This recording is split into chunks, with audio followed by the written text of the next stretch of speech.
Ser santos es ser reflejo del amor. Dios es amor y ama siempre. Presentamos Santo debo ser. Recorramos juntos el camino a la santidad al que hemos sido llamados. Escúchanos y conoce más sobre la vida en el espíritu de santidad.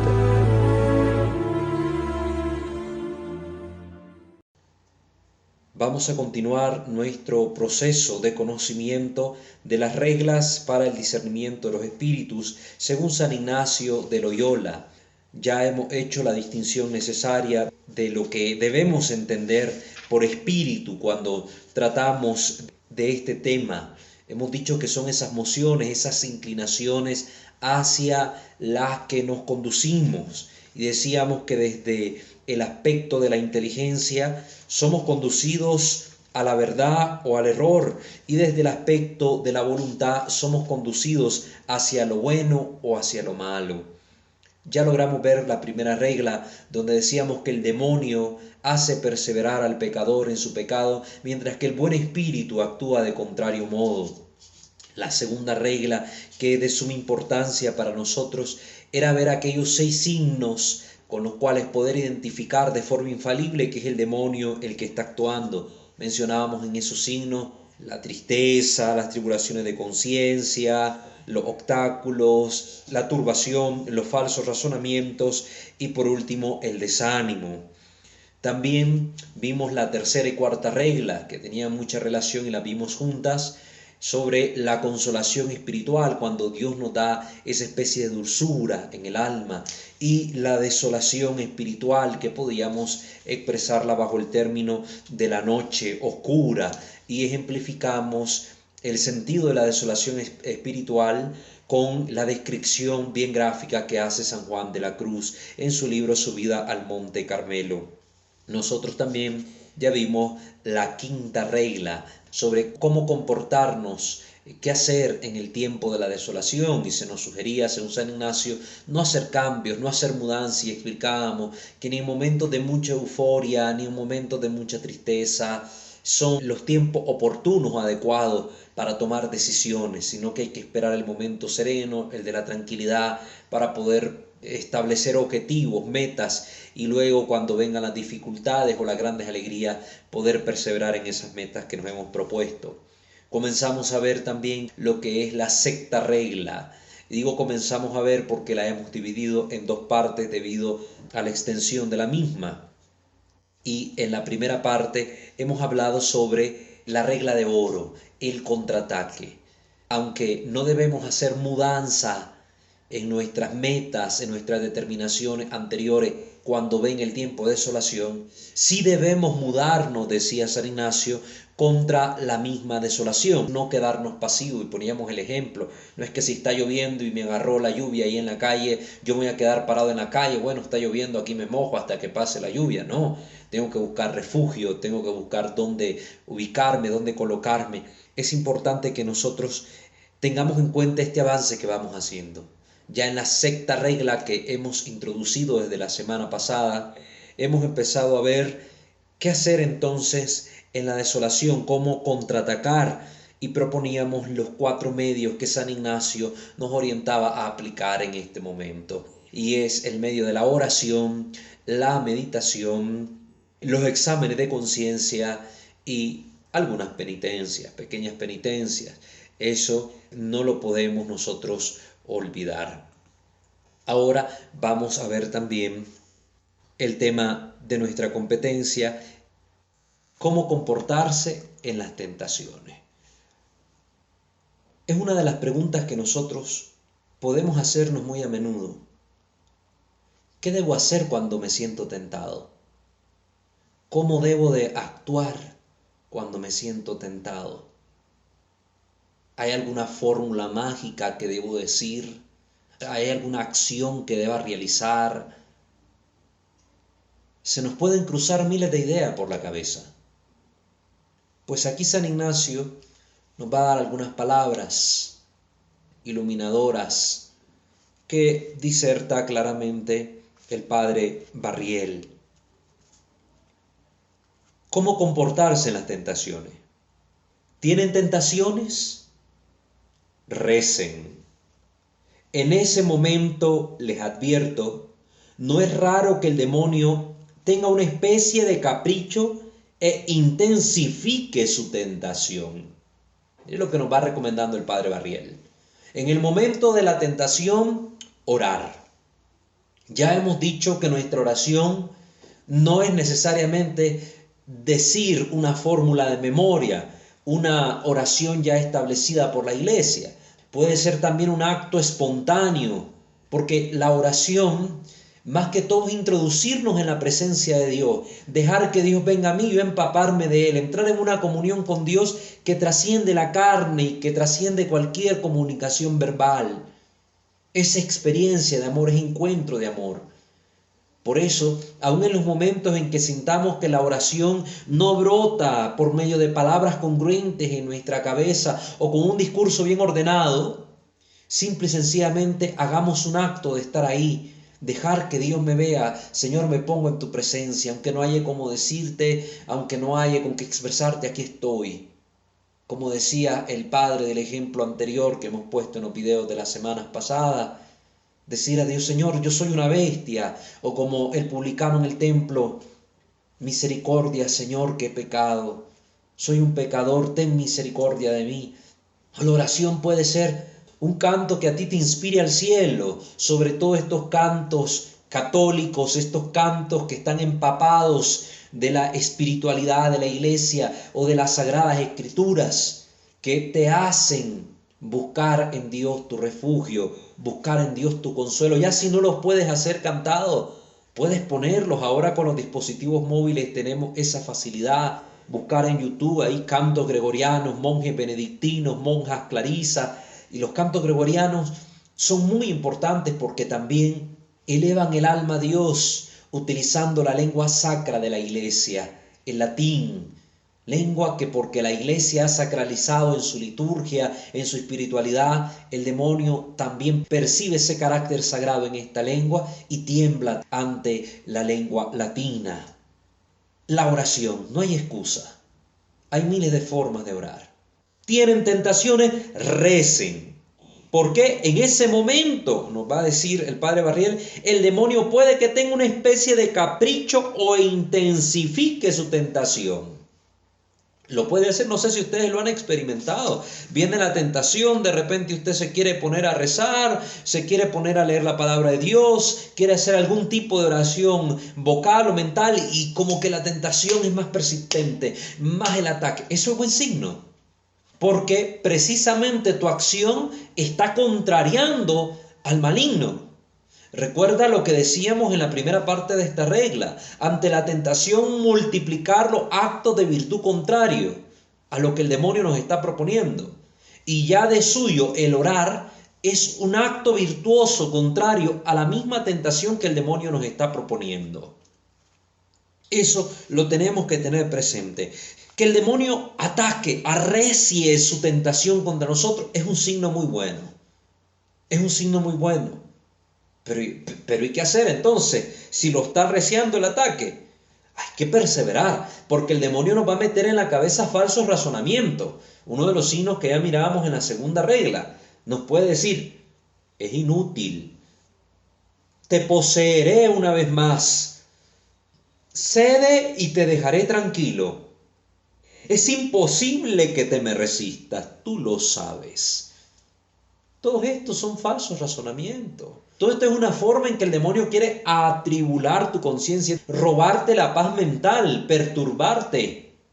El demonio te va a hacer ver, estos eran solo ejemplos, pero te va a hacer ver tu debilidad, te puede proyectar imágenes en tu cabeza de otros momentos en los que tú has caído bajo este mismo pecado o pecados peores.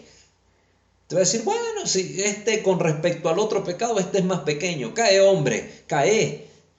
El demonio es astuto y va a buscar cómo meterte en la cabeza todo este tipo de pensamientos y de sentimientos, provocarlos para hacerte sentir fracasado, para hacerte sentir imperfecto y basura. Estas son cosas con las que el demonio nos ataca si nosotros no somos conscientes de ellas.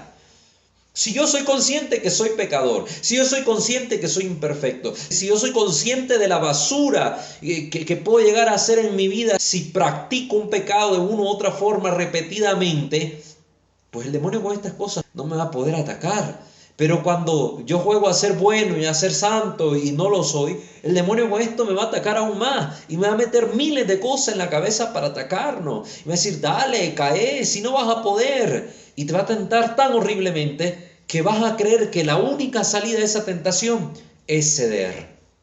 Decía un padre a modo de broma, si el demonio nos tienta y está ahí, tienta, caiga en la tentación y ya se le va a desaparecer la tentación. Lo decíamos de broma, esto no es una verdad. Si usted cae en la tentación, lógicamente desaparece porque ya el demonio logró su cometido, pero no porque usted la venció, sino porque usted fue vencido. Y ese es el problema. Cuando venga ese momento, ese ataque caprichoso del demonio contra usted, con todo este tipo de falsos razonamientos, con todo este tipo de ideas, usted no se deje impresionar, dice el padre Barriel, por todas las armas que el demonio utilice contra usted. El diablo es un embustero, un mentiroso. Esto lo tenemos que saber bien. Todo esto que nos va a estar metiendo en la cabeza en el momento de la tentación son puras mentiras para hacernos caer. Que somos débiles, que no vamos a poder contra él. Sí soy débil, pero no estoy solo. Sí soy débil, pero sí puedo contra él. Y él lo sabe. Y precisamente su engaño consiste en eso, en hacernos creer una idea errónea de las cosas. Él siempre tergiversa la verdad. Recuerden cuando estaba con Eva, cómo la tentó, hablando de una verdad tergiversada. Eva, ¿es cierto que se le ha prohibido que coman de todos los árboles del jardín? Había una verdad, una prohibición. Había una verdad detrás también, sobre comida. Había una verdad sobre un árbol del jardín. Pero como la presentaba el demonio, era una mezcla entre verdad y mentira. Pura astucia satánica de él. Dios les había dicho, de este árbol no coman, de los demás coman todo lo que quieran. Pero el demonio le dice, ¿es cierto que se les ha prohibido comer de todos los árboles del jardín? Así engaña el demonio. Tergiversa las cosas, siempre nos quiere hacer caer y nos quiere hacer ver inútiles, menos contra él, incapaces contra él, por medio de estas mentiras astutas. Cuidado con esto. Son estrategias del maligno. Es un embustero. El mismo Señor Jesucristo es quien lo dice en el Evangelio de Juan. Juan capítulo 8, versículo 44. Ustedes se acordarán de este versículo cuando Jesús, hablando con los fariseos, les dice respecto a esas conductas que a veces tienen, les dice que su padre no es Abraham, es el diablo, y que cuando ellos mienten se vuelven hijos del diablo, porque el diablo es el homicida y es padre de la mentira y mentiroso desde el principio. Estoy parafraseando el texto, pueden ustedes irlo a buscar en el capítulo 8 de Juan, versículo 44. Jesús mismo llama al demonio mentiroso. Ustedes entonces intensifiquen sus oraciones, que así acabará el demonio por dejarlos. Si los tienta toda la noche, ustedes recen toda la noche. Y si los hace caer, estén dispuestos a continuar rezando. Miren qué hermosa recomendación. Por tu debilidad, por lo que fuera, terminaste cayendo en la desgracia del pecado. Porque el pecado es una desgracia. No vamos a decir que fue algo bonito, que fue... No.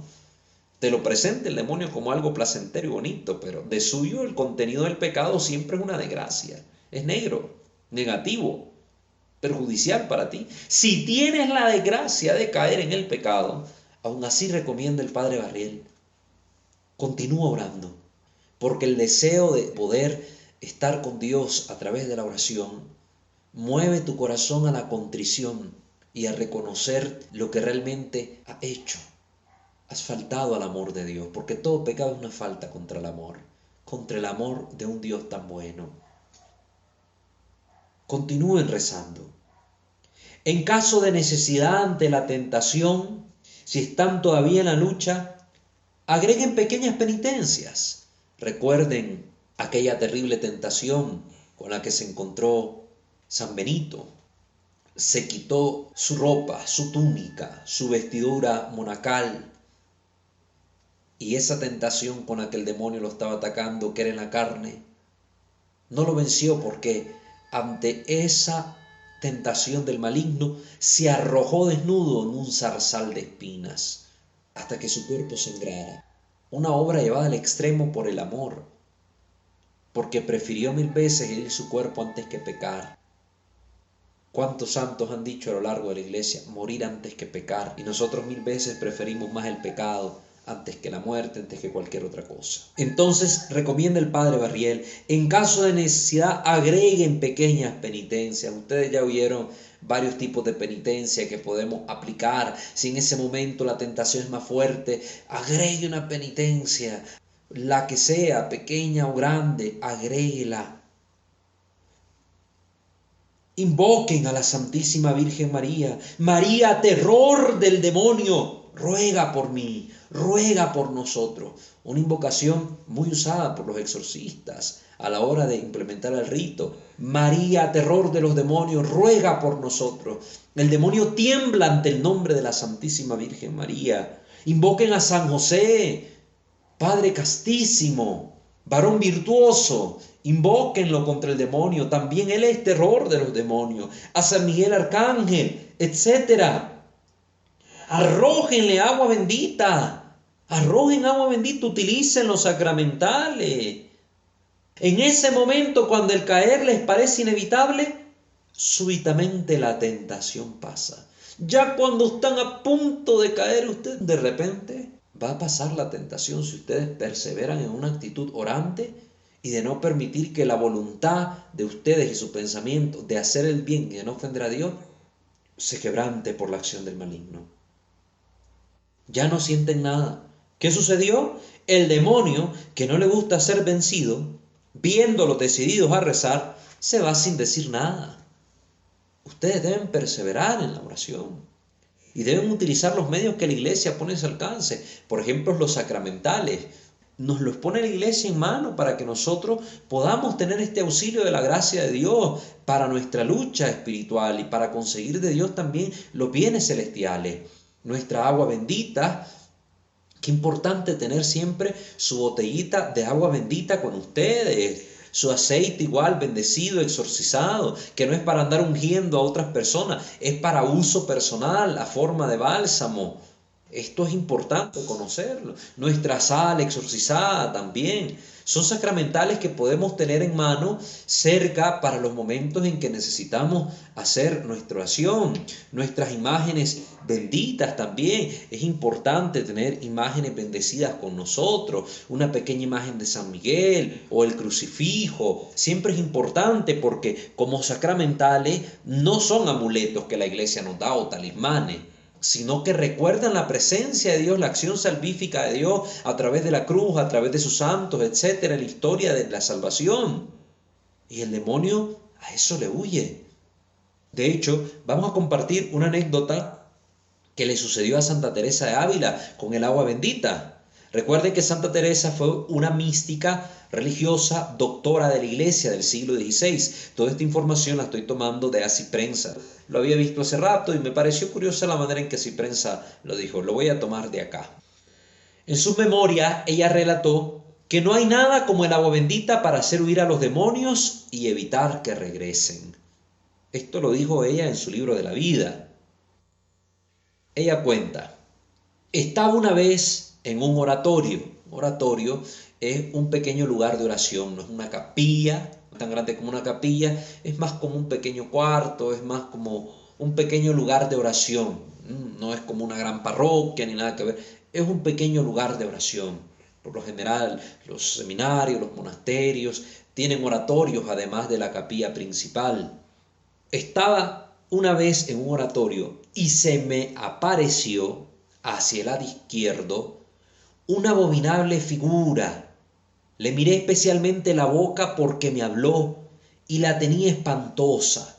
Parecía que le salía una gran llama del cuerpo que estaba toda clara, sin sombra. Me dijo espantosamente que bien me había librado de sus manos, mas que él me tornaría a ellas.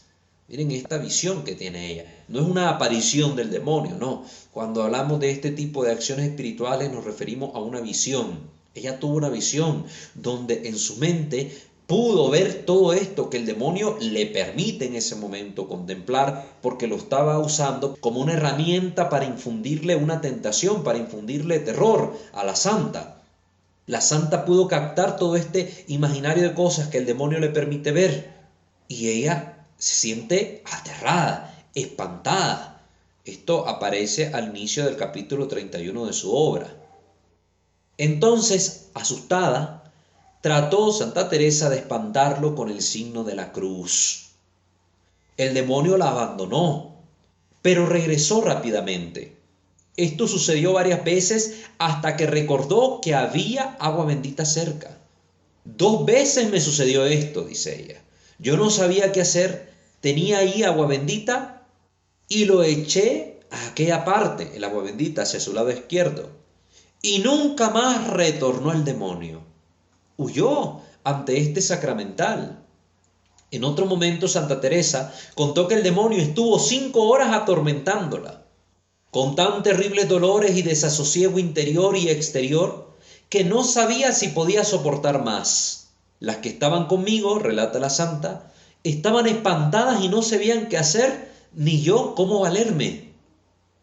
La santa admitió que solo encontró alivio después de pedir agua bendita y arrojarla al lugar donde vio a un demonio cerca. Es la explicación de ese hecho que se da a conocer en su cita más famosa. Dice: tras muchas ocasiones tengo la experiencia de que no hay nada como el agua bendita para hacer huir a los demonios y evitar que regresen. De la cruz también huyen, mas vuelven. Debe de ser grande entonces la virtud del agua bendita, señaló la santa. Qué increíble. Tal vez nuestros ojos no son capaces de ver todo el bien espiritual que contiene un sacramental como el agua bendita. Sin embargo, su eficacia es probada en esos momentos de tentación y de ataque. El maligno tiene pavor del agua bendita. Huye. En los exorcismos la reacción también es violenta cuando el agua bendita cae en el cuerpo del poseído, del energúmeno. Es terrible para ellos.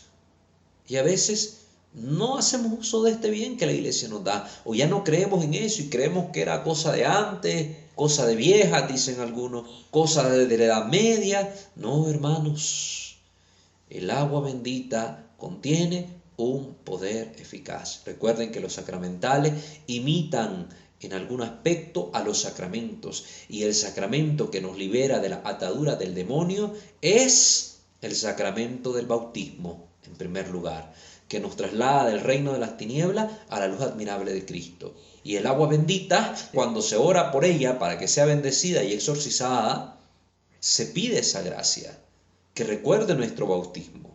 El demonio, lógicamente, siente que esta agua bendita para él es fuego, así pongámoslo de una forma figurada. Continúa aquí una cita de la santa.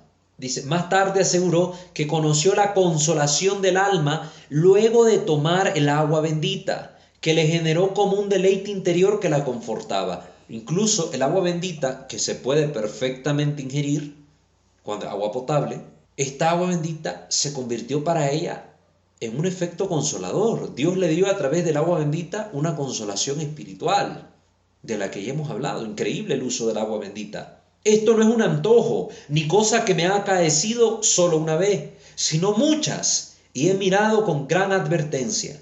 Digamos, es como si uno tuviese mucho calor y sed, y luego bebiese un jarro de agua fría, y sintiera un gran alivio. Considero que es de gran cosa todo lo que está ordenado por la Iglesia, y me conforta mucho ver que tenga tantas fuerzas aquellas palabras que así se ponen en el agua, para que sea tan grande la diferencia con lo que no es bendito, agregó la santa. El poder eficaz del agua bendita, que nos lo está recomendando también el padre Barriel. Cuando sentimos la tentación, por ejemplo, muchos sueños perturbadores, pesadillas, muchas cosas raras a nuestro alrededor, el ambiente como cargado del que ya hemos hablado en la segunda regla, asperjar agua bendita, alrededor de nuestro cuarto o en nuestra cama, o simplemente aplicarnos el agua bendita. ¿Qué podemos decir? Pues en el nombre del Padre, el Hijo y el Espíritu Santo, amén. O podemos rezar un Padre Nuestro, una Ave María, un Gloria, el Credo, invocar al Ángel de la Guarda, San Miguel, las letanías de los santos, tantas cosas que se pueden hacer. No como un ritual mágico, sino como un acto de fe, que es una cosa totalmente distinta. Muy distinta a hacer una limpia, muy distinta a andar haciendo cosas anómalas y raras. Todo esto está recomendado por la Iglesia y hay que hacerlo en conformidad con la Iglesia y la experiencia de los santos con el uso de los sacramentales. Siguiendo con nuestro tema, ¿cómo comportarse en las tentaciones? Crean en la oración, amigos míos. Crean en la oración. Jamás insistiremos lo suficiente al respecto. Crean en la oración. Un cristiano jamás dice, no hay nada que hacer. Una frase muy común hoy en nuestro día. Ya no hay nada que hacer. Todo está perdido, o esta persona está perdida, o mi matrimonio está destruido, mi relación se acabó, o mi trabajo lo voy a perder. No, esas actitudes negativas son contrarias a la fe de un cristiano. Un cristiano jamás debe decir no hay nada que hacer. Siempre cree en el gran remedio de la oración que todo lo puede.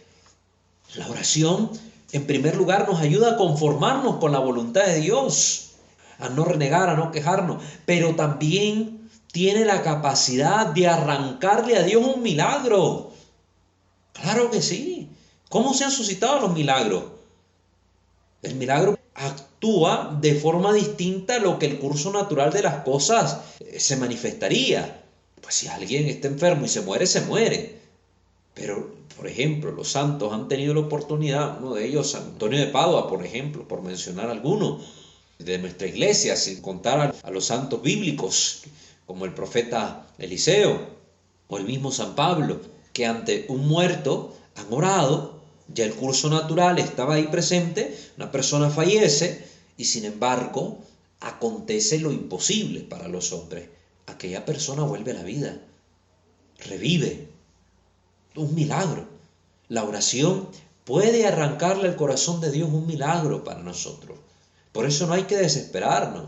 A veces no va a ser posible. Sí, a veces no va a ser posible porque según la voluntad de Dios, tal vez es mejor que aquello continúe su curso natural. Pero sí que podemos arrancarle un milagro a Dios. No hay una fórmula o una receta mágica que diga si lo harás así o si lo haces así, lo vas a conseguir. No. Lo principal es la fe. Y la fe me mueve a buscar en Dios lo que a Dios agrada. Buscar hacer la voluntad de Dios en mi vida y rogarle con insistencia, porque los milagros pueden darse, pero yo no debo nunca orar con el pensamiento de contrato.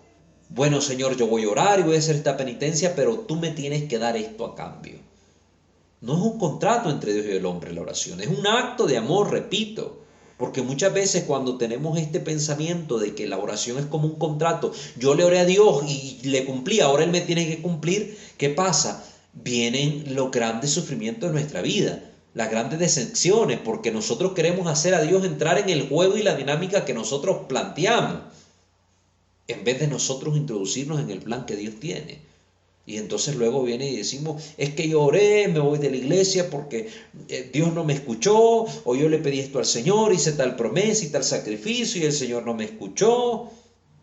Sobre todo puede deberse a que lo que estabas pidiendo era contrario a su voluntad, contrario a tu propio bien o al bien de los demás, o que no oraste con suficiente insistencia, con suficiente amor, o que lo que estabas pidiendo no te era conveniente, pero según tu forma de pensar sí lo era. Hay muchos factores que pueden estar en juego. Pero aquí la recomendación que nos hace el Padre Barriel sobre todo es a orar sin desconfiar, a orar sin desfallecer, a orar con insistencia.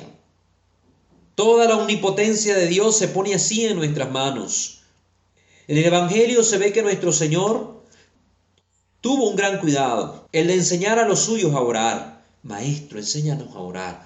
Y Jesús se los enseñó. Sobre todo, el Señor le enseñó la virtud de la fe en la oración. Es decir, confiar en lo que se está pidiendo. Por eso Él mismo dijo, pidan y se les dará, golpeen y se les abrirá, busquen y encontrarán. Y lo dijo de diferentes maneras. Más adelantito lo repitió y dijo, todo el que pide recibe, al que llama se le abre y al que busca encuentra. Esto lo encontramos de diferentes maneras. Hay en el capítulo 7 de San Mateo, en el 11 de San Marcos, en el 11 de San Lucas, en el 14 y siguiente de San Juan. El Señor siempre insistió en que debíamos orar, orar, orar y orar. Pedirle a Dios como aquella viuda con el inicuo juez. Pedir y pedir con insistencia hasta que el juez se aburrió de tanto que le pedía a la viuda, que le hizo el favor por lo que la viuda insistía más que por el acto benevolente del juez. Son ejemplos clarísimos que tenemos en la Escritura. Lucas 11 dice, por ejemplo, ¿qué padre hay entre ustedes que si un hijo le pide pan, le va a dar una piedra? Si le pide pescado, en lugar de pescado, le va a dar una serpiente. O si le pide un huevo, le va a dar un escorpión. Entonces, si ustedes, siendo malos, saben dar buenas cosas a sus hijos, ¿cuánto más el Padre desde el cielo les dará el Espíritu Santo a quien se lo pidan? Dios siempre da lo mejor y algo mejor de lo que nosotros pedimos. Nosotros pedimos una cosa, Dios da una mejor, mayor y sobreabundante. Esto no lo olvidemos nunca. Que Dios siempre supera expectativas, supera nuestras expectativas humanas. Y Jesús va todavía más allá en este particular. Nosotros jamás nos habríamos atrevido a llegar hasta allá. Pero Jesús lo dice. ¿A qué nos referimos? A la parábola del amigo inoportuno. A medianoche recibía a su amigo, no había comido nada después de la vigilia, todos los comercios estaban cerrados, y va a tocar a la puerta de su vecino, el panadero. Llega y pide un pan. Dame pan. No, que estamos dormidos. No, no están dormidos. Que sí, déjanos dormir. Y continúa llamando y llamando y llamando y llamando a la puerta hasta que por fin el vecino le abre la ventana y le dice, ahí tienes el pan, déjame dormir. Jesús nos dice, hagan así ustedes con su Padre del cielo. Pidan y no se cansen de orar. Yo he visto personas que oran a montón por una cosa que parece causa perdida. Y Dios, al final de cuentas, nos deja sorprendidos. Dios supera expectativas, como les he dicho, queridos hermanos. Es una frase que hay que grabárnosla. Da más, pero nosotros tenemos que pedirle con insistencia. Orar es un acto de humildad, es un acto de amor. Dios ya sabe cuál es nuestra necesidad. Pero orar es un acto de humildad, de aquel que reconoce en Dios que de Él puede venir todo el bien que necesita. Es un acto de reconocimiento de la divinidad de nuestro Dios que puede realizar lo que los hombres no pueden, el Dios de los imposibles. Hagan esto con su Padre del cielo, insistan, y Jesús lo advierte. Es Él el que lo dice. Nosotros jamás nos habríamos atrevido a decir eso. Pero es Él quien lo ha dicho. Y podríamos continuar. A cada instante nos encontramos en el Evangelio esta lección. Hasta en la última noche, después de la cena, Jesús le hace el siguiente reproche a sus discípulos. Hasta ahora no habéis pedido nada. Pidan y recibirán, porque todo lo que en mi nombre pidan al Padre, se lo va a conceder. Pidan en el nombre de Jesús. ¿Qué significa pedir en el nombre de Jesús? Es usar el nombre de Jesús como una fórmula mágica. En el nombre de Jesús, concédeme esto, Padre. No, pedir en nombre de Jesús es presentarse como un Jesús ante el Padre. ¿Cómo se presentaba Jesús ante el Padre? Como aquel que cumplía en todo su voluntad. Pedir en nombre de Jesús es pedir al Padre con una conciencia de que nosotros tenemos que vivir sumergidos en su voluntad, haciendo la voluntad del Padre, porque ¿con qué cara me voy a presentar yo a pedirle algo a Dios si mi vida es un completo desastre en pecado y yo le quiero robar a Dios un milagro? No voy a conseguir un milagro. Pedir en el nombre de Jesús. Pedir, yo vengo aquí en nombre de Él, como que lo represento a Él. Cuando yo envío a alguien en mi nombre, es que me vaya a representar, que haga las veces de mí ante aquellas personas. Pues lo mismo está orientando aquí Jesús. Hagan las veces mías ante el Padre. pero con la actitud de Jesús. Cuando hacemos este tipo de oración, porque ya explicaba, hay diversos tipos de oración. Yo si estoy en un estado grave de pecado puedo orar, pero debe ser una oración de contrición, de perdón, de humildad, de humillación. Pero para hacer este tipo de oración, busco yo arrancarle un milagro a Dios y que me lo conceda. Pues aquí está la recomendación.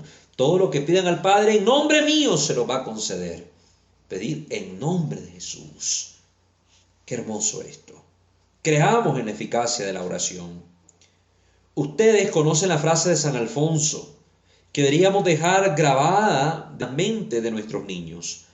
Dice la frase, el que reza se salva, el que no reza se condena. El que reza, ¿reza por qué? Porque reconoce la majestad de Dios. El que deja de rezar ya no reconoce a Dios, ya no tiene sentido para él, no tiene necesidad para él ir a buscar a Dios. Por eso aquí dice San Alfonso, el que reza se salva, porque el que reza no ha dejado nunca de reconocer en su vida la omnipotencia de Dios, la majestad de Dios, el señorío de nuestro Rey. Es una verdad. El que reza se salva, el que no reza se condena. Les pregunto, dice el padre Barriel, ¿a cuáles de sus hijos encontrarán ustedes en el cielo? ¿A quiénes de sus hijos van a ver ustedes en el paraíso? A los que rezaron. Los que nunca oran, los que nunca rezan, no se van al paraíso, se pueden condenar. Porque han dejado de reconocer a Dios como Dios y viven su vida a su gusto y antojo. Cuidado ustedes que son padres de familia. ¿Cuántos son padres y sus hijos ya están grandes? ¿O cuántos son padres y sus hijos están pequeños? Y no cumplen este deber cristiano de enseñar a sus hijos a orar. Enseñar a orar a un hijo es darle un regalo que no se puede comprar con oro ni plata y que no se va a gastar con los años. Enseñar a orar a sus hijos es enseñarle a reconocer la existencia de Dios. Y a veces los padres le enseñan a los hijos de todo, menos a orar.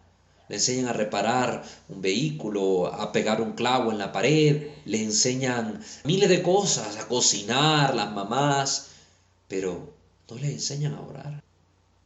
A sus niños les quieren enseñar muchas cosas, pero no la oración. Se preocupan porque aprendan idiomas, artes, porque desarrollen capacidades, pero no se preocupan porque desarrollen la comunión con Dios. Cuando te mueras y Dios te encare en el juicio y te pregunte ¿por qué no les enseñaste a tus hijos a orar? ¿Qué le vas a decir?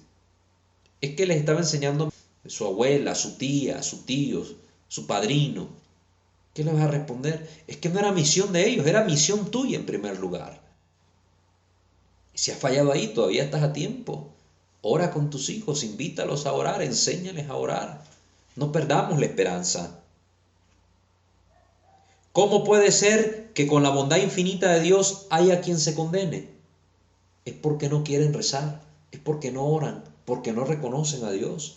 El que reza se salva, el que no reza se condena. Y San Alfonso añade en esta joya, que es su pequeño tratado sobre la oración, todos los santos están en el cielo porque rezaron mucho. Serían menos santos si hubieran rezado menos. Y no estarían en el cielo si no hubieran rezado. Miren qué hermoso lo que dice. Los santos, ¿por qué son santos? Porque son seres especiales elegidos por Dios antes de nacer. No. Se santificaron mediante una vida de oración vuelta a acción. Las dos cosas de la mano. Los santos se han santificado. Los hermanos que hoy veneramos como santos en la iglesia han vivido un proceso de santificación que tiene su raíz inicial en la vida de oración. Si no hay vida de oración, tampoco hay camino hacia la santidad, tampoco hay perfeccionamiento humano ni cristiano. La oración es fundamental. Recen aun si se encontraran en el fondo del océano y allá nadie se acordara de ustedes. Oren incluso ahí. No sé cómo lo haría Dios, pero yo sé que Él vendría en su auxilio. Dice el padre Barriel, esto lo dije en un retiro y al salir de la capilla, uno de los ejercitantes me dijo, Padre, eso que usted dice es verdad y a mí me sucedió. Y me explicó cómo, sumergido en un lago, no sabía nadar y sus compañeros creían que se había ahogado. Tuvo en ese momento la idea de rezar a la Santísima Virgen María. En ese momento Tuvo una sensación de frío bajo los pies. Era una piedra. Se llenó de valor y agitó las piernas como pudo, y estos movimientos ocasionaron que en la superficie del agua hubiera movimiento. Sus compañeros que se encontraban ahí regresaron y lo rescataron. Es cierto. Son testimonios de fe. Hay que orar aunque las cosas parezcan imposibles. Recuerden, Dios supera nuestras expectativas. Ahí donde nuestra expectativa cree que ya no hay posibilidad alguna, Dios supera nuestra expectativa. Sobre este particular, permítanme una confidencia en sentido inverso, dice el padre Barriel. Yo he tenido las penas más grandes que un sacerdote puede tener en la tierra. He estado íntimamente relacionado a la apostasía de un número considerablemente grande de hermanos, personas que han renegado de la fe, han abandonado la fe, han apostatado de la fe. Seminaristas, religiosos y sacerdotes. Bien, hay algo que puedo decir. Todos, con alguna excepción, habían dejado de rezar. Qué terrible. Muchos de estos sacerdotes abandonaron su ministerio, abandonaron la iglesia, la fe, porque dejaron de rezar. Algunos habían dejado de rezar por celo. Miren qué interesante esto. Y esto es muy actual. Yo conozco muchos casos y ustedes no me dejarán mentir. Han dejado de rezar por celo. Las almas requieren atención, etcétera. Hay que estar ahí, hay que ir a la capilla tal, hay que ir a hacer tal cosa, hay que ir a impartir tal charla, hay que estar con la pastoral, con el movimiento, grabando un TikTok, que ahora está de moda. Y están queriendo atender a Raimundo y todo el mundo, y por atender ese tipo de actividades han dejado la oración. Cayeron en un activismo y han dejado la oración. No se pueden hacer los actos de Dios en el mundo si no nos empapamos primero de Dios mediante la oración.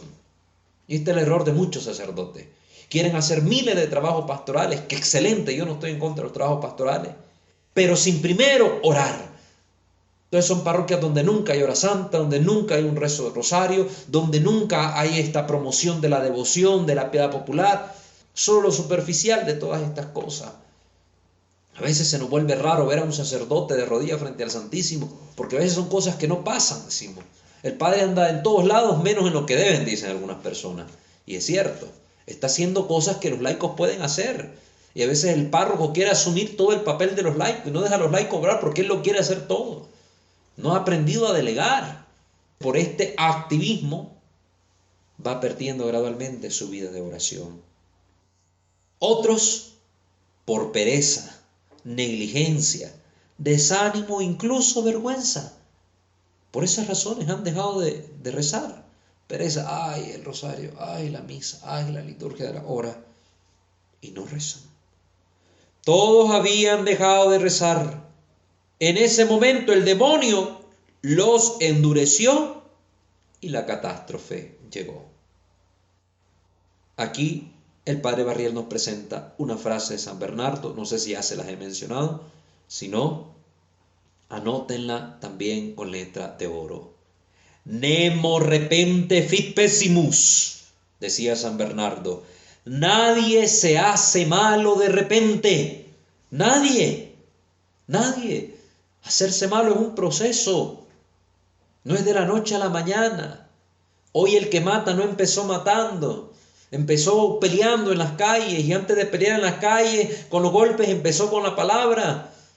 Y empezó guardando rencor. Hoy el que roba un banco no empezó robando un banco, empezó robándose el vuelto de la compra que la mamá lo enviaba ahí a la tiendita de la esquina. Empezó robándose un lapicero. Nadie se hace malo de repente. Y a mí me gusta siempre decirle al sentido contrario, al sentido inverso. Nadie se hace bueno de repente. Un gran santo hoy en la iglesia no empezó siendo santo, no nació con alas del vientre de su madre. Fue un progreso. Empezó a hacer actos buenos de amor, obras de misericordia, oración, meditación. Y poco a poco fue escalonándose su vida de santidad. Poco a poco. Nadie se hace malo de repente. Pero lo primero que siempre hace el demonio es lograr que alguien deje de rezar. Es lo primero que va a buscar el demonio en su vida, que usted deje de orar. No caiga en esa trampa. No le dé gusto al diablo. Usted ore, ore, ore con insistencia. Ore. No más oraciones, lecturas espirituales, rosario, exámenes, breviario, acciones de gracias, visitas al Santísimo, confesiones, misas. Ya no. Poco a poco. Dejaste de ir a misa, después dejaste de rezar, después ya dejaste de leer la Biblia, no, ya no te formás. El demonio te ganó nuevamente. Es como le digo a Santa Teresa, te has librado de mí muchas veces, pero yo te volveré a tener en mis manos. Nos libramos nosotros del demonio con el bautismo. Cristo nos liberó de esas cadenas. Pero cuando dejamos de rezar, dejamos de orar, perdemos la vida de oración, el demonio nos recupera para él.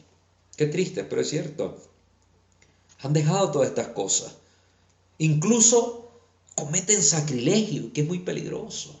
Estos actos sacrílegos tan terribles. Un acto sacrílego muy de moda en estos tiempos es la comunión en pecado mortal.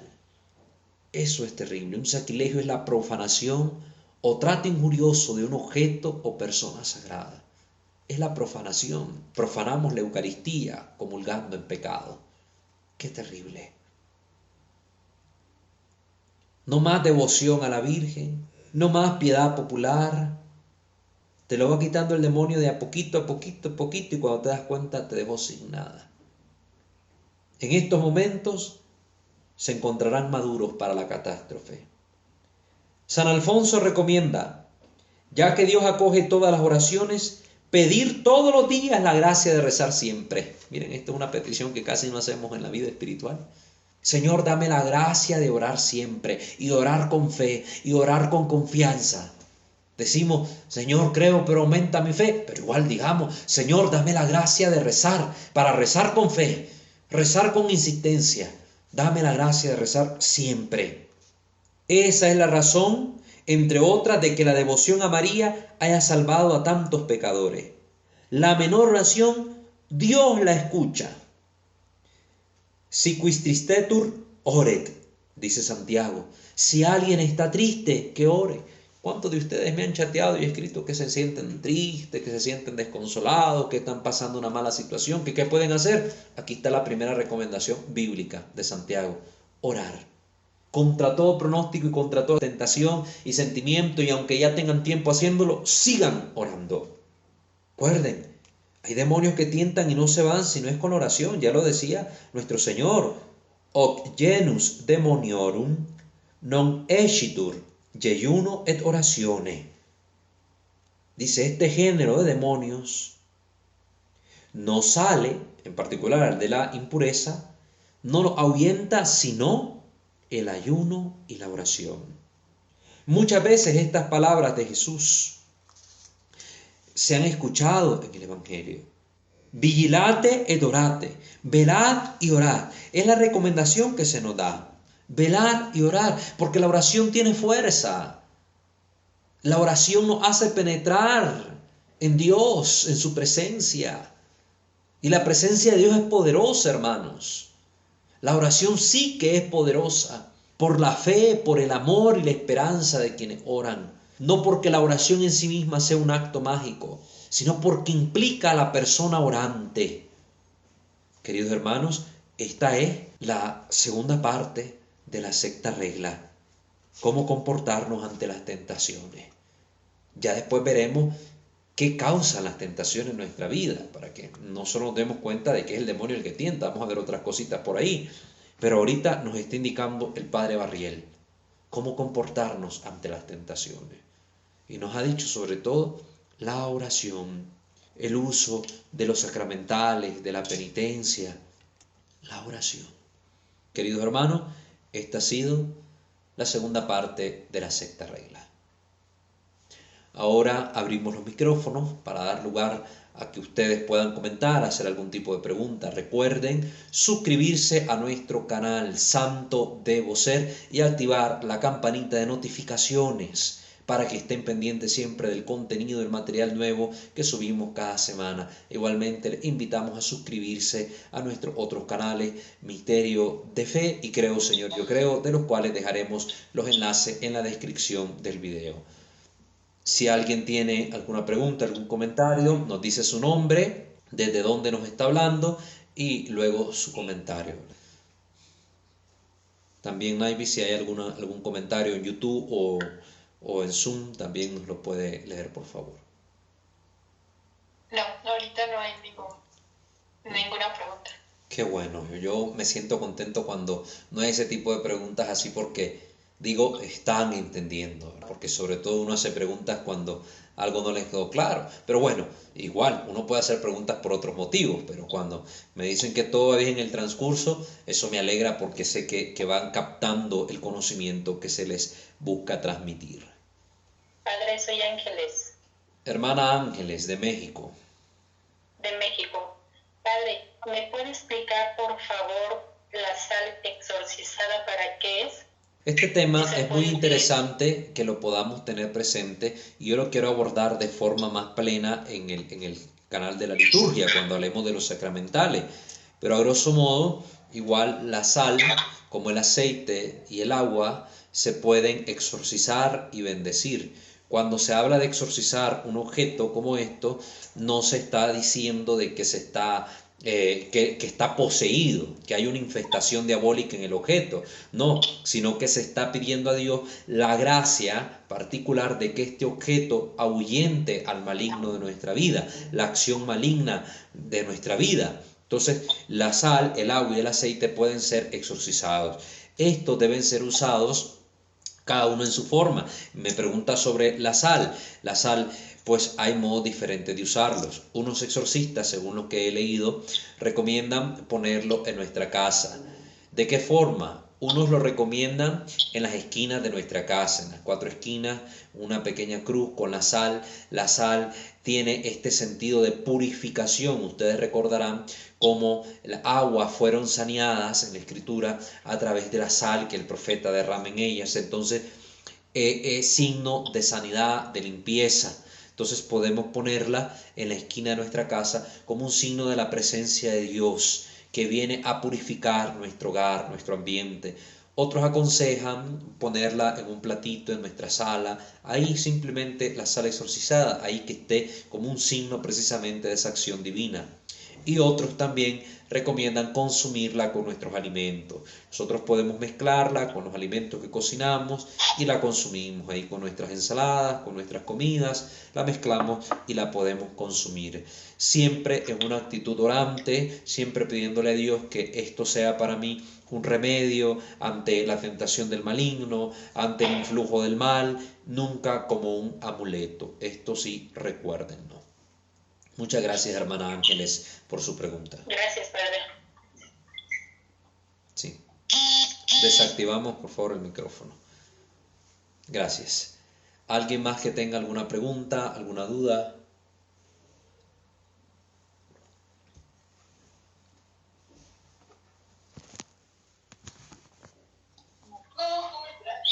¿Algún Hola, comentario? buenas noches. Sí, buenas noches.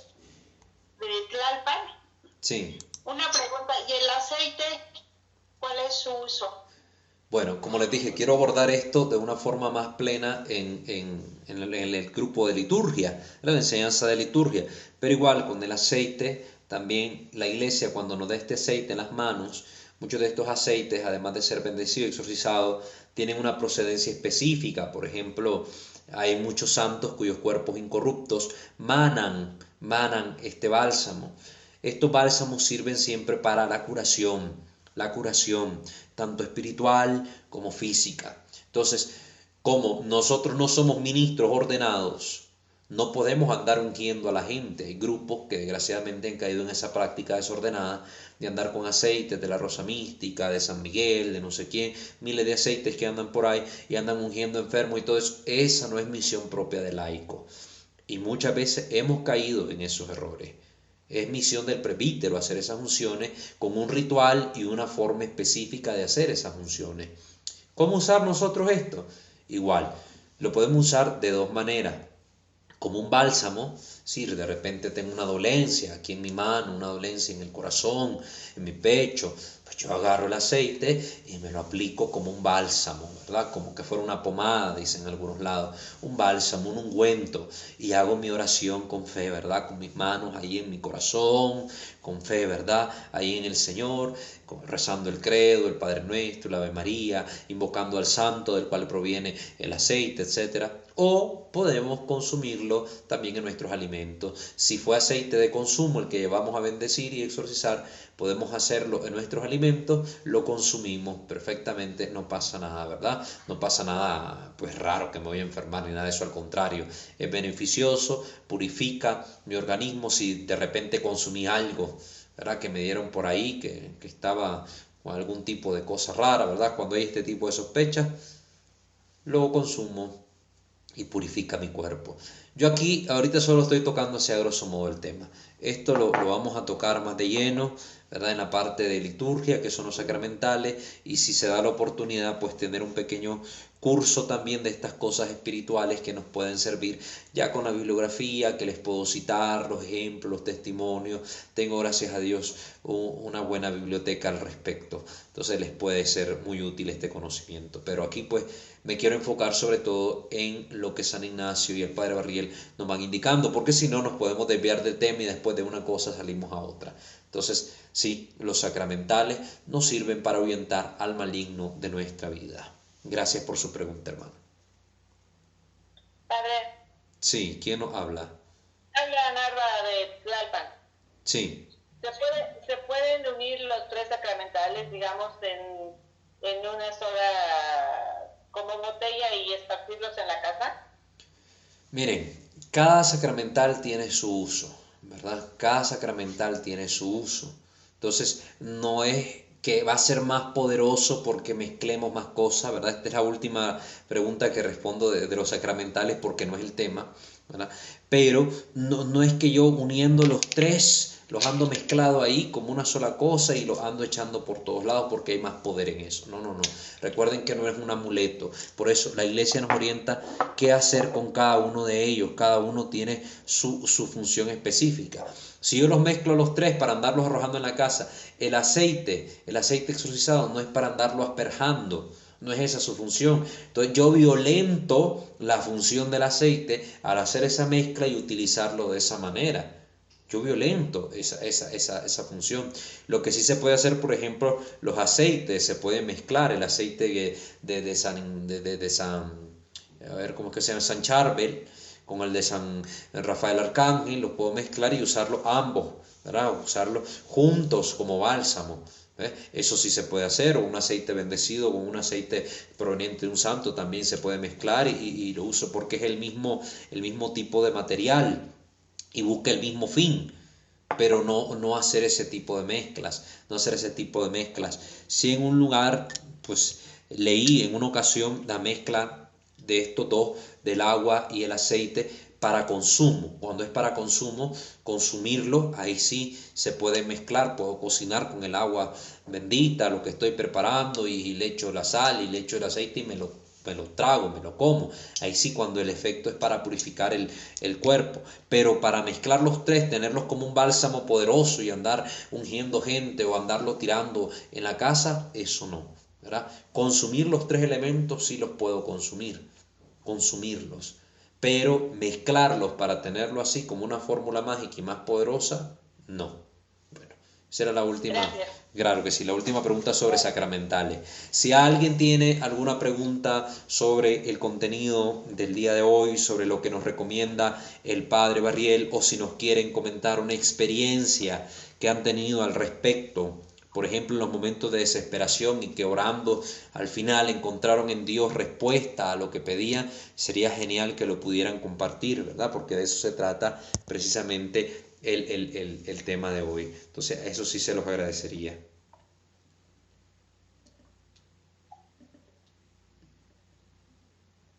¿Quién más? No sé, Onaipi, si hay algún nuevo comentario por ahí.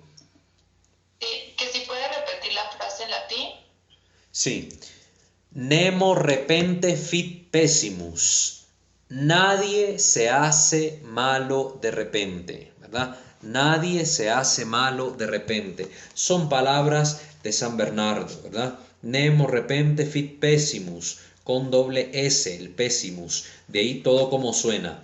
Nemo, prácticamente como el nombre de esta película, Buscando a Nemo. Nemo, repente, fit, F-I-T, fit, pessimus, con doble S, ¿verdad? En medio. Pessimus. Nadie se hace malo de repente. Muy bien. Creo que había un comentario de Moni. Por ahí miré qué pasó, pero no me dio tiempo de leerlo. Sí, que de qué manera se puede invitar a un familiar a que se acerque a la oración sin que lo sienta como una imposición. Primero que nada, el ejemplo. A veces nosotros somos mal ejemplos en nuestra familia. Los papás, por decirlo. Hijos, vayan a misa. Vayan a la oración con su abuelita. Vayan. No dicen vamos. No van con ellos. Mandan a los niños al catecismo y los niños allí solitos, como virotes solos, abandonados en la iglesia, después del catecismo, viviendo la misa. Y otros niños allá con sus papás. Muchas veces somos mal ejemplo. Queremos que otros oren, pero no nos ven orando en nuestra casa. Y no es por exhibicionismo. No es la actitud farisaica de irse a poner en una esquina para que todo el mundo me vea orar y diga, ¡ay, qué bonito cómo oran los hermanos! No se trata de eso. Sino de una vida de oración, donde en esa vida de oración oro constantemente y todo lugar es propicio para hacer mi oración, sin cosas estrambóticas, ¿verdad? Que hay gente que le gusta ponerse en algún lado, en una esquina, pero hace oraciones todas raras y gritos y unas cosas raras para que todo el mundo lo voltee a ver. Eso está muy mal. Pero sí ser testimonio de oración. En primer lugar, mover al familiar, al prójimo, al hogar, desde el testimonio de vida orante. Qué hermoso que te vean rezar ante la imagen de la Virgen, tus hijos, y te pregunten, mamá, ¿qué estás haciendo? Te acompaño, y enseñarle a tus hijos a rezar contigo. Eso es hermoso. Pero si solo estamos ahí, es que orá, pero vos no orás, no jalas a nadie a la oración. Segundo lugar, coherencia de vida de fe. Yo siempre digo esto, además del testimonio de oración, coherencia de vida de fe. Porque a veces yo digo creer en Dios, pero mi vida es totalmente contraria en mis actitudes, en mi forma de hablar, en mi forma de ser. Incluso en los problemas me desespero, siempre tengo agitación interior, estoy como perturbado. Y le digo a otra persona, orá, que la oración es buena, te ayuda. Pero me mira mi vida, que es contraria a lo que yo digo creer, va a decir, no, ¿para qué voy a orar? Y peor como ora esa persona, si su vida es un desastre.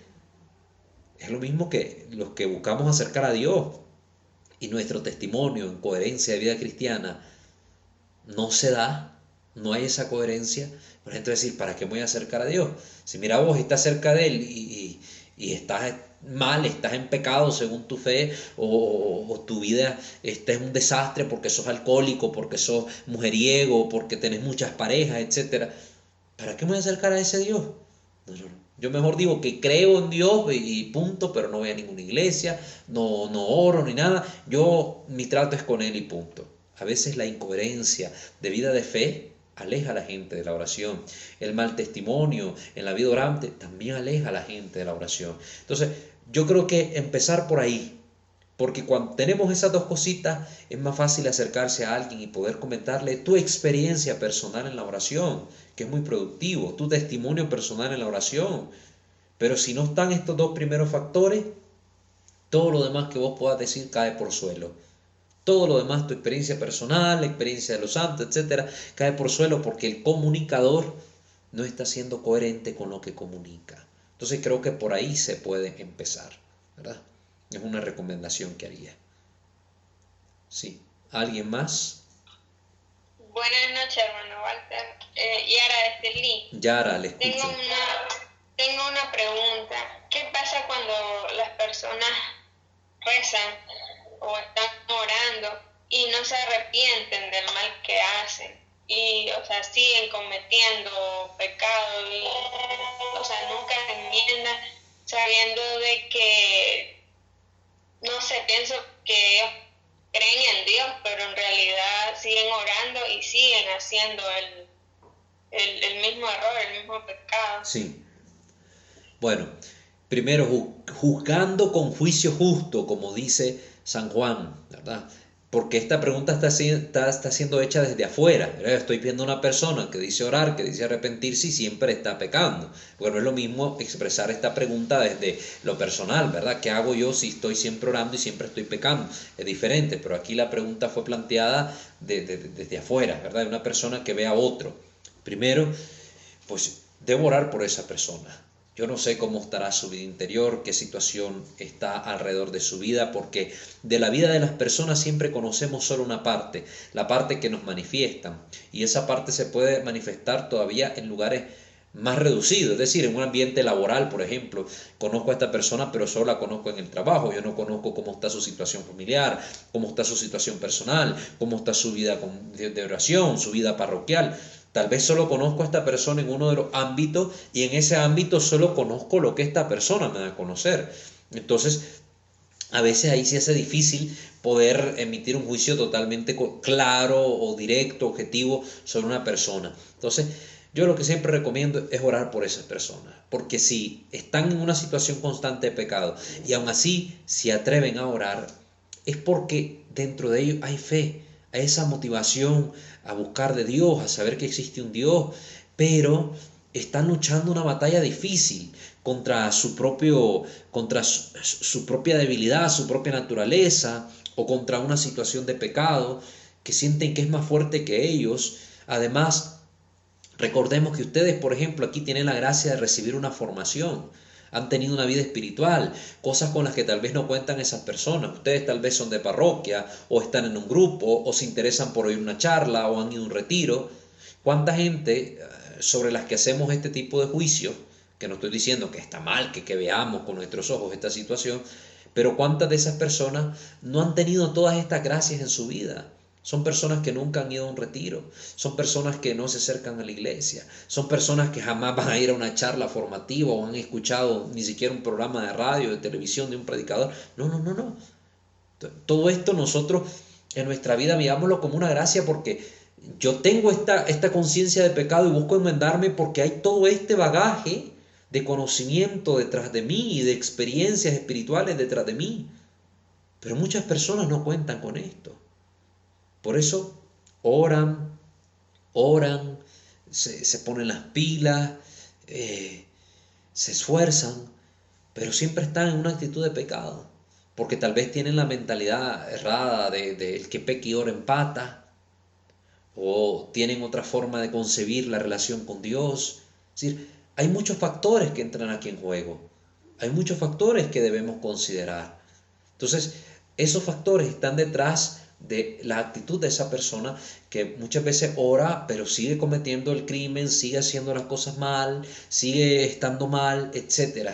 Entonces, esos factores debemos considerar cuando reflexionemos sobre la situación de estas personas, y desde la caridad cristiana estamos llamados a orar por ellos. Son hermanos que necesitan mucho. ¿Dónde estuvieras tú si no hubieras conocido todas estas gracias que Dios te ha dado?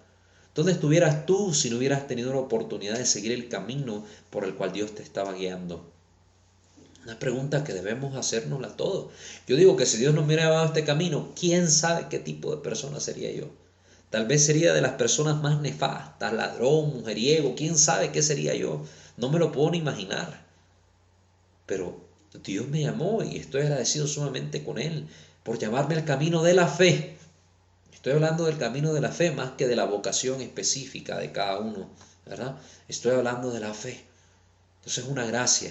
Entonces por estas personas oremos, pidamos, hagamos algún tipo de penitencias por ellos.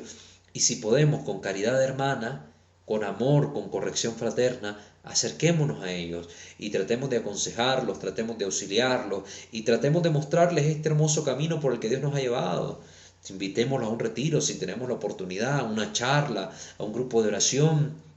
¿Cuántas personas han cambiado el rumbo de su vida gracias a esta experiencia espiritual en un momento de su vida cuando tal vez todo parecía perdido para esa persona? Nunca hay que perder la fe, y la fe en la oración por esa persona para que cambie, porque aquí lo hemos oído hoy, ¿verdad? La fe consigue milagros. Recuerden, Dios supera expectativas, nuestras expectativas humanas. Muy bien. ¿Alguien más? Muchas gracias, Yara, por tu participación. Yo tengo una pregunta. Sí, ¿Quién nos habla y de dónde, por favor? De Nicaragua. Sí. Bueno, primero agradecerle, ¿verdad?, por estas charlas que usted nos da, que verdaderamente en lo particular, pues, me ayudan bastante a sobrellevar ciertas situaciones que tenemos a diario. Y segundo, pues, es una pregunta, pues, un poquito sencilla, pero tengo la curiosidad, fíjese, que siempre que yo rezo, en algunas ocasiones me quedo dormido. Sí. La pregunta sería que, ¿qué pasa aquí? Si yo debo de tener un poquito más de concentración, si estoy cometiendo un pecado en quedarme dormido, muchas veces accidentalmente, muchas veces para conciliar el sueño. He encontrado también que si rezo me quedo dormido inmediatamente. ¿Qué consejo me puede dar? Sí. Hay dos factores que entran en juego acá. Yo creo que esto le ha pasado mucho. Qué bueno que has hecho la pregunta y es interesante, ¿verdad? Muchos estarán tal vez hasta sonriendo en este momento con la pregunta, porque es una situación muy común. Hay dos factores que entran en juego acá. Un factor natural y un factor espiritual. ¿Cuál es el factor natural? Bueno, este factor natural va a depender mucho de qué tipo de oración hagamos. Si yo hago oración de contemplación, oración meditativa, oración mental, permito que mi cuerpo entre en un estado de relajación.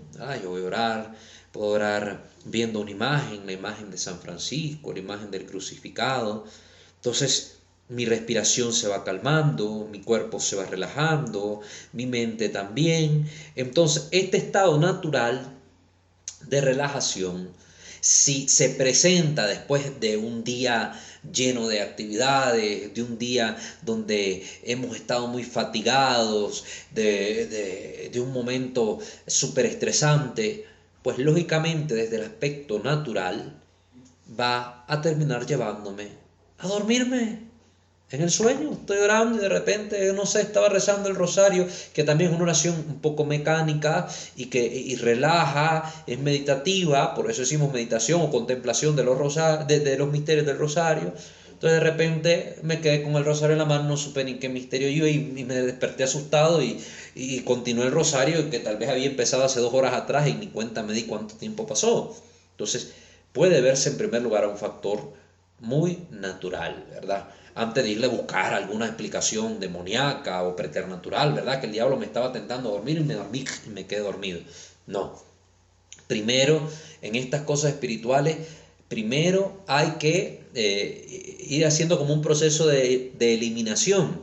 Elimino yo primero cualquier causa natural para después yo buscar una causa espiritual.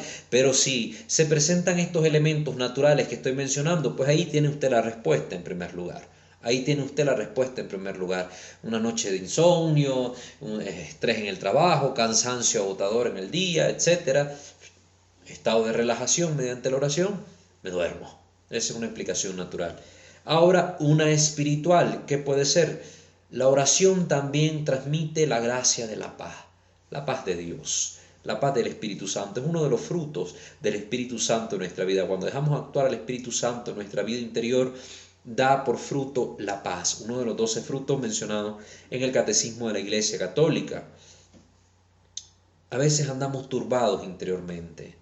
Hemos pasado una situación de tristeza, un problema, alguna crisis, etc.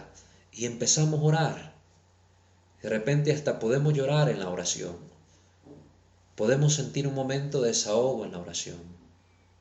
Y esa oración con Dios, tal vez yo estaba sentado delante del Santísimo, o estaba en mi casa, o estaba delante de un crucifijo, o en donde sea que he estado, me puede llevar a esa paz interior.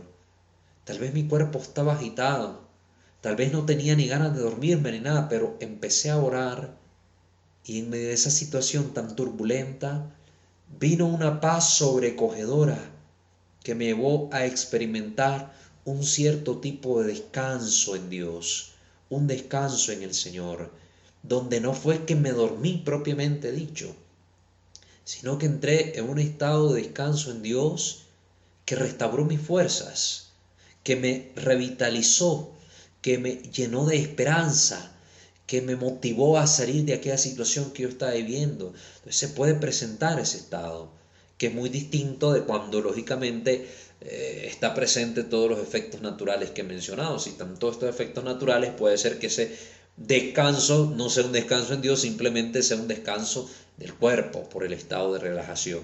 Pero si estoy orando y de repente se viene ese momento de paz sobrecogedora, puede llevarme a ese descanso también. Ahora, alguna recomendacioncita también. Hay que saber qué momentos son oportunos para orar, conociendo cada uno su ritmo de vida, conociéndose también a uno mismo. Por ejemplo, si yo digo, mi momento de oración va a ser la noche, y yo soy, pongámosle, un trabajador, más que un estudiante, un trabajador, y salgo súper agotado del trabajo, yo busco la noche para orar, y lo hago sentado en la orilla de mi cama, o en una silla mecedora, me voy a terminar durmiendo. No es el momento para hacer la oración. Y usted quiere orar, bueno, va a tener que cambiar de posición, mejor póngase de rodillas. Y que el rosario, se está durmiendo con el rosario en la mano y tal vez no están presentes ni los factores humanos que hemos mencionado, ni es tampoco una gracia espiritual de paz sobrecogedora. Simple y sencillamente estoy orando y de repente me estoy quedando dormido, póngase de pie. Camine, haga el rosario caminando, cambie la metodología que usted aplica para orar. Esa es otra recomendación que yo le puedo dar, para cambiar la manera en que orar. Si yo siempre que me vengo a esta esquina me duermo orando, pues me voy a la otra esquina y no en esta, porque en esta me duermo. Si yo siempre que oro el rosario lo hago sin canto, me duermo porque no hay algo que me mueva ahí, pues yo lo voy a hacer cantando, porque también que yo me duerma orando y dejar el rosario a medio palo, también gana el demonio, ¿verdad? Gana el demonio en el sentido de que estoy haciendo una oración a medias o una mala oración, o me estoy contentando con la tibieza en mi oración, hacer una oración así, a medias sí, a medias no. Entonces, por ahí me puede engañar el maligno también. Por ahí me puede engañar, haciéndome que yo me contente con una mala manera de orar o con una forma de orar a medias. Entonces yo debo buscar combatir también estas pequeñas tentaciones naturales que proceden de mí, que ahí nada tiene que ver el demonio, que proceden de mí y que me están haciendo a mí orar mal o que me están impidiendo llevar una buena vida de oración. Entonces cambiar los hábitos de oración, las costumbres, las formas, las técnicas, el tipo de oración para no permitir que este cansancio natural o esta monotonía me lleve a mí a dormirme en la oración y hacer una oración mal hecha y que el demonio con esto me robe mi vida espiritual o mi progreso en la vida espiritual. Espero con esto haber respondido tu pregunta, Fernando, y la pregunta de muchos hermanos más que yo sé que por ahí anda, porque ya me la han hecho en distintas ocasiones algunas personas y lo he respondido particularmente, pero ahora que se da la oportunidad de hacerlo así, pues también tocamos el tema de forma general. Muy bien. Bueno, si no hay más comentarios, no hay más preguntas, yo creo que tampoco en YouTube, no sé si pusieron algún comentario. Naivi. No hay comentarios, pero no preguntas. Ok, muy bien. Entonces, pues, dígame. Yo, padre, Raquel Cruz, acá de Ciudad de México, Iztapalapa. Hermana Raquel, con usted cerramos la sesión de preguntas. Le escuchamos. No, nada más quería yo agradecer que esa explicación que acaba de dar me hace sentir bien, porque yo tenía la misma situación en las noches, entonces ahora hago mi oración en las mañanas. Yo me sentía un poco mal porque esa oración la hago mientras, o sea, con todas las actividades que tiene uno en el día, pues como que a veces no se da uno ese tiempo. Entonces, por prescripción médica yo tengo que caminar todos los días. Entonces, durante yo camino, estoy haciendo mi oración. Qué bueno. Pero me sentía un poco mal conmigo misma porque sentía yo que no estaba dando el tiempo. O sea, como que no estaba ayudando al momento adecuado para hacer mi oración. Y con la explicación que dio ahorita, como que quedé un poquito más tranquila conmigo misma. Entonces, qué bueno. Agradecer. Sí, espero en un momento abordar el tema de la oración como tal y que miremos muchos aspectos, porque aquí hay mucho que hablar, sí. Aquí hay muchísimo que hablar. Yo estoy tratando de puntualizar la respuesta para tratar de darles la mayor comprensión posible a la inquietud que ustedes tienen, poder despejarla. Pero aquí hay muchísimo de qué hablar, ¿verdad?, respecto al tema de la oración. Sí, muchas gracias por... También cuando dijo usted sí. que un cristiano jamás debe decir que no hay nada que hacer, también me dio mucho confort, ¿sí? Porque ante la situación problemática que actualmente se vive, lo único que nos queda es hacer oración. Orar, para así. que la situación cambie. Y no como una forma desesperada, ¿verdad? Pues no hay nada más que hacer, pues oremos como último recurso, no, sino confiados, con amor, con esperanza en el Señor. Entonces, esas dos situaciones a mí el día de hoy me han dado mucho confort. Bendito sea Dios. Es lo que yo quería agradecer. Claro. Gracias, hermana Raquel, bendiciones. Vamos a terminar pues poniéndonos en la presencia de Dios para dar gracias por este momento. In nomine Patris et Filii et Spiritus Sancti. Amén. Señor Dios nuestro, te bendecimos y alabamos en esta noche porque nos has permitido tener este encuentro de formación, que sea de abundante provecho para nuestra vida espiritual, que podamos nosotros aplicarlo en nosotros mismos, pero también con este conocimiento auxiliar a otros hermanos. Hágase en nosotros tu santa voluntad y danos, Señor, la gracia de orar siempre sin desfallecer, confiando, esperando en ti, porque tu gracia nos auxilia, Señor, y tu poder y tu amor superan cualquier expectativa humana. Bendito seas, Señor. Te amamos y te damos gracias a ti, a la Santísima Virgen María, que siempre está presta a cuidar de nosotros sus hijos, a interceder por nosotros, a los santos y a los ángeles que ruegan también por cada uno de nosotros. Gracias, Señor. Bendito seas, hoy y siempre. Amén. Bajo tu amparo nos acogemos, Santa Madre de Dios. No desprecies las súplicas que te dirigimos en nuestras necesidades. Ante pie líbranos de todos los peligros. Oh Virgen siempre gloriosa y bendita. Amén. Sancte Micael Arcángel, deféndenos in prelio, contra nequis insides diaboli est presidium. Impere diri Deus supplices te precamur. Tuque prince milice celestis, Satanan aliosque spiritus malignos, via perditionem animarum pervagantur in mundo, divina virtute in infernum detrude. Amén. Ángel de mi guarda, dulce compañía, no me desampares ni de noche ni de día, no me dejes solo que sin ti me perdería. En la hora de mi muerte llévame feliz a los brazos de Jesús, José y María. Amén. Ave María Purísima, sin pecado concebida. En el nombre del Padre, del Hijo y del Espíritu Santo.